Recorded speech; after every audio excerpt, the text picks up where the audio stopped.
Tengo 19 años y vivo en Valencia.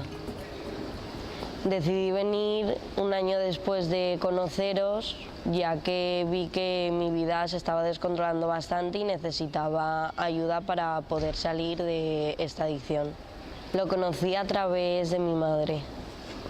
Empecé a consumir cuando tenía 12 años, le detectaron una enfermedad a mi madre y no podía recibir las atenciones necesarias y eso me llevó a meterme en un círculo diferente en el que estaba metida y de ahí, bueno, todo empezó a surgir y estaba cada vez más enganchada y cada vez necesitaba más. Porque fumando evadía mis problemas y entonces fue un poco, lo tomé como un punto de apoyo para evitar todo lo que pasaba a mi alrededor.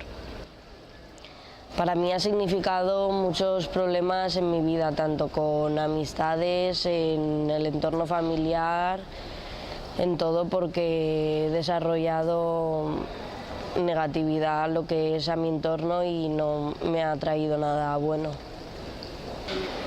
En el tema de los estudios empecé a suspender, no quería estudiar, no quería hacer nada, todo aquello que empezaba me lo iba dejando y no me dejaba tirar hacia adelante en mi futuro.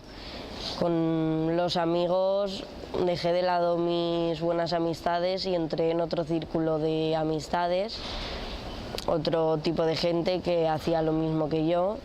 Y con la familia me distancié bastante y solo llevaba mi vida y no quería que nadie más entrase en ella.